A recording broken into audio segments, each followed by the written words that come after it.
వినిపిస్తోందా? 996.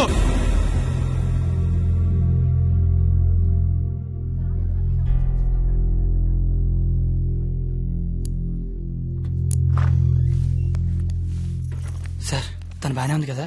తనకి left side ribs fracture అయ్యాయి. బ్రీతింగ్ తీసుకుంటున్నప్పుడు లంగ్స్ ఎక్స్పాండ్ అవడం కష్టంగా ఉంది. ఎంత టైంలో చేయించండి? Maximum 6 hours. సుమారుగా ఎంత ఖర్చు అవుతుంది? 3 lakhs దాకా ఖర్చు అవుతుంది. నాకు కొంచెం టైం కావాలి డాక్టర్. ఓకే, డబ్బు అరేంజ్ చేసుకోవాలి కదా. కానీ గంటకి తన కండిషన్ చాలా క్రిటికల్ అవుతుంది. ఈ 6 hours కూడా గ్యారంటీగా తను బతుకుతుందని చెప్పలేము.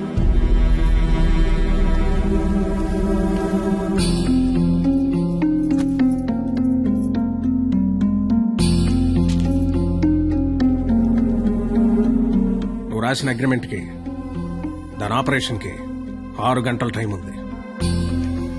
ఈలోగా నువ్వు డబ్బు తెచ్చి కట్టు. మరో క్షణం నేను ఓడిపోయిన సంతకం పెట్టేస్తా. లేదా నేను ఓడిపోయిన నువ్వు సంతకం పెట్టు, మరుక్షణం నేను డబ్బు కట్టేస్తా. ఈ రెండిట్లో దేనికైనా నాకు ఒక్క క్షణం చాలు. నీకు 6 గంటలుంది. చూస్తా అది నా కూతురుగా బతుకుద్దో లేదా నువ్వు అనుకుని ఆ ప్రేమ బతుకుద్దు. ఏంటండి ఇదంతా? కూతురు అక్కడ చావు బతుకుల మధ్య ఉంటే అది ఇప్పుడేంటి? ఏ రోజైతే ఇలాంటి క్వాలిటీ లేని అలగా యదవను ప్రేమించానని చెప్పిందో ఆ రోజే నా దృష్టిలో అది బతికుందనుకోవట్లేదు. నా కూతురుగా బతికించుకోవాలనుకుంటున్నాను.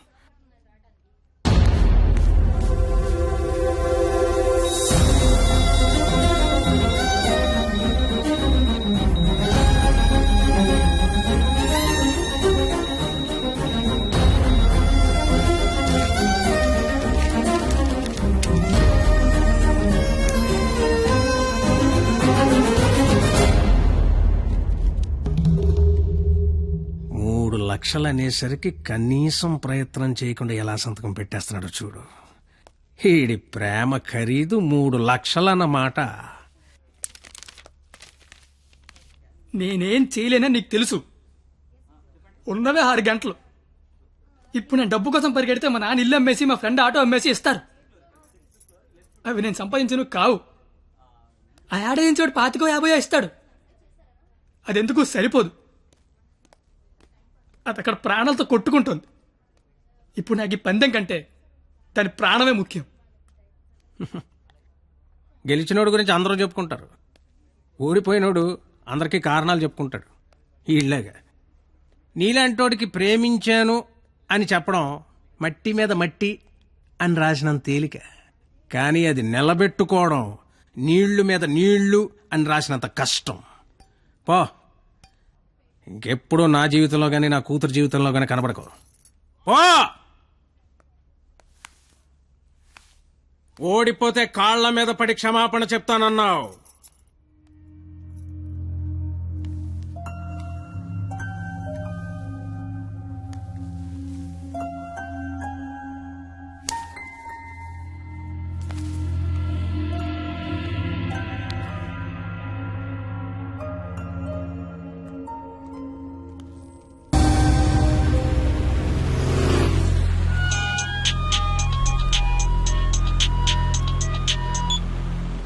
హలో, నేను పరిణీతి వాళ్ళ అమ్మని మాట్లాడుతున్నాను. ఆపరేషన్ అయిందా? Doctor operation చేయనంటున్నాడు.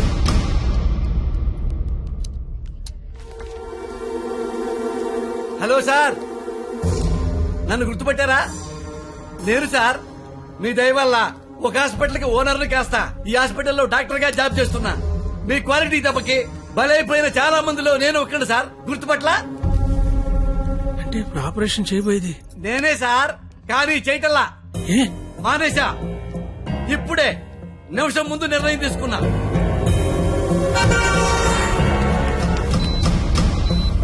మీకు తెలుసుగా సార్, నేను పెద్ద మెంటల్ లాయల్ని. చేసే పనిలో క్వాలిటీ ఉంటల్లా. ఆపరేషన్ థియేటర్ లో పొట్టకోసి అందులో చేతులు పెట్టడం, మళ్ళీ వేరే పొట్టకోసి అవే చేతులే అందులో పెట్టడం చీ చీ చీ చీ గెలిసిగా ఉంటుంది సార్. క్వాలిటీ ఉంటల్లా, అందుకే మానేశా. నువ్వు కాకపోతే వేరే హాస్పిటల్ షిఫ్ట్ చేస్తా. 100 మంది డాక్టర్లు ఉన్నారు సిటీలో. డాక్టర్, పేషెంట్ కండిషన్ చాలా సీరియస్ గా ఉంది. 5 నిమిషాల్లో ఆపరేషన్ స్టార్ట్ చేయకపోతే చాలా కష్టం. పర్వాలేదు సార్, వేరే హాస్పిటల్ కి షిఫ్ట్ చేస్తున్నారు. దారిలో ఎటు గ్యారెంటీగా చచ్చిపోయింది. అటుకుండా అటు ఇంటికి షిఫ్ట్ చేస్తారు. ఏయ్! నేను మెడికల్ కౌన్సిల్ లో సెక్రటరీని. నేను తలుచుకున్నానంటే నిన్ను డాక్టర్ గా నా సర్టిఫికేట్ క్యాన్సిల్ చేస్తారు. మెడికల్ షాప్ పెట్టుకుంటా, లైసెన్స్ రద్దు చేస్తావు. వడ్డీ వ్యాపారం పెట్టుకుంటా, దాన్ని నాశనం చేస్తావు. లెదర్ బిజినెస్ పెట్టుకుంటా, ఏం చేస్తావు?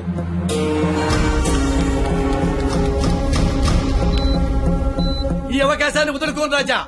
నీ మీద కక్ష తీర్చుకోవడం కోసం ఎంత దూరమైనా వెళ్తా. టాటా, చెయ్యు, బాయ్ బాయ్. పోనీ ఎంత డబ్బు కావాలో చెప్పండి, ఇస్తాను. ఏయ్! డబ్బిచ్చి ప్రాణాలు కొనుక్కునే కర్మ నీకుందేమో గాని నాకు లేదు. జీవితంలో క్వాలిటీ మరీ ఎక్కువైతే ఇదిగో ఇలా ఏడవాల్సి వస్తుంది. ఇలాగే ఏడవాల్సి వస్తుంది. మిస్టర్, దేవుడికి డాక్టర్ కి కోపం తెప్పించకూడదు. దేవుడు కోపం వస్తే డాక్టర్ దగ్గర పంపిస్తాడు. డాక్టర్ కోపం వస్తే దేవుడి దగ్గర పంపిస్తాడు. మరో 5 నిమిషాల్లో నువ్వు ఏడవబోయే ఏడుపు వినడానికి అదిగో నా రూమ్ లో వెయిట్ చేస్తుంటా. Good luck for me, bad luck for you. Thank you.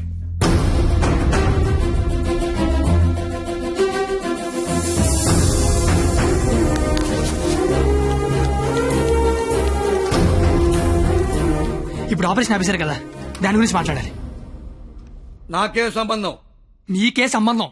2 నిమిషాలు నాతో మాట్లాడితే 3 నిమిషం పరిగెత్తుకెళ్ళి ఆపరేషన్ చేస్తారు. నేనెందుకు చేస్తాను రాజా?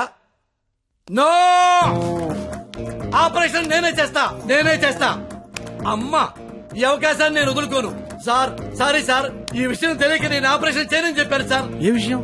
అంత బాబు చెప్పాడులే సార్ నాకు. ఏం చెప్పాడు? ఊరుకోండి సార్. సిస్టర్, ఇదిగో నా ATM కార్డు తీసుకుని డబ్బులు రాజాయి. కింద బిల్లు మొత్తం కట్టాయి. ఇంజక్షన్ ఖర్చు కూడా వీళ్ళు ఇవ్వడానికి వీల్లేదు. వెళ్ళు. బాబు బయలుదేరమంటావా? చచ్చిపోయే వెళ్ళండి సార్. ఏం కాదు నాన్న, షేక్ హ్యాండ్ ఇవ్వు నాన్న. అవయవదానం చేశారా సరే, పాపను బతికించుకుంటాను. పాపే నా ప్రాణం. రే, నువ్వేంట్రా అక్కడ? ఏం చెప్పావు వాడికి? ఆపరేషన్ చేయను అన్నాడు కదా, ఇప్పుడు చేస్తానంటున్నాడు. ఏం చెప్పావు వాడికి?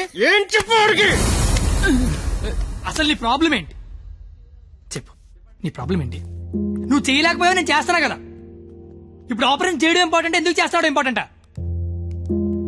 నిజంగా నాకు అర్థం కావట్లేదు. నీ ప్రాబ్లం ఏంటి చెప్పు. నీకు నేను నచ్చలేదు. నువ్వు నన్ను చేసుకోవాలనుకుంటే నేను నీకు నచ్చాలి. నీ కూతురు నన్ను చేసుకోవాలనుకుంటే నీకు నచ్చాల్సిన అవసరం లేదు. సరే, ఒక ఆడపిల్ల తండ్రిగా నేను నీకు నచ్చలేదు. ఎందుకంటే నువ్వు చూసినోడికి చదువు ఉంది, ఉద్యోగం ఉంది. నాకు చదువు లేదు, ఉద్యోగం లేదు. కానీ నీ కూతురు కాడంటే ఇష్టం లేదు. నీకు ఇష్టం లేదు, నేను ఒక 4 రోజులు మీ ఇంట్లో ఉంటేనే భరించలేకపోయావు. నీ కూతురు దానికి ఇష్టం లేని వాడితో జీవితాంతం ఒకే ఇంట్లో ఉండాలి, ఒకే మంచం మీద పడుకోవాలి, కాపురం చేయాలి. అర్థమవుతుందా నీకు?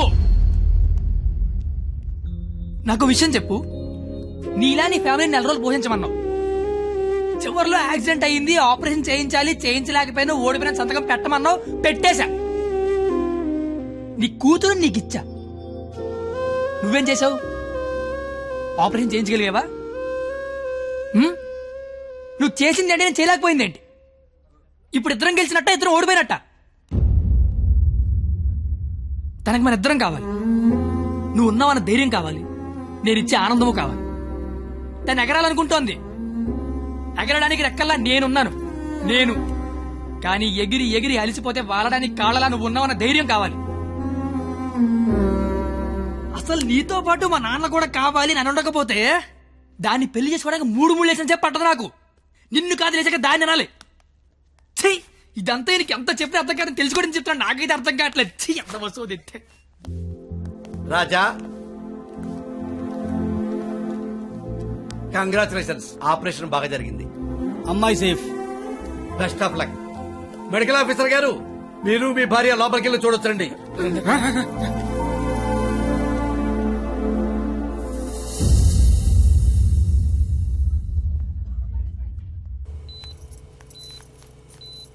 అమ్మ పరిణిత, ఏసీ ఆఫ్ చేయమ్మా, చల్లగాలి వస్తుంది.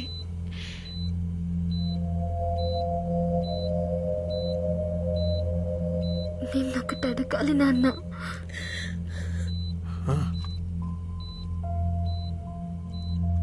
ఇన్నేళ్ల నుంచి నీకు కరెక్ట్ కూతురునని ప్రతి క్షణం ప్రూవ్ చేస్తూనే ఉన్నాను నాన్న.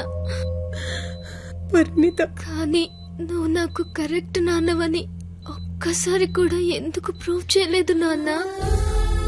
ఆ మాట వినగానే చచ్చిపోవాలనిపించింది. చచ్చిపోయాను.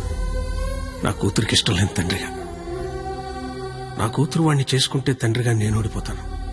నా కూతురు గెలుస్తుంది. కూతురిని ఓడించి తండ్రిగా గెలవడం కంటే కూతురిని గెలిపి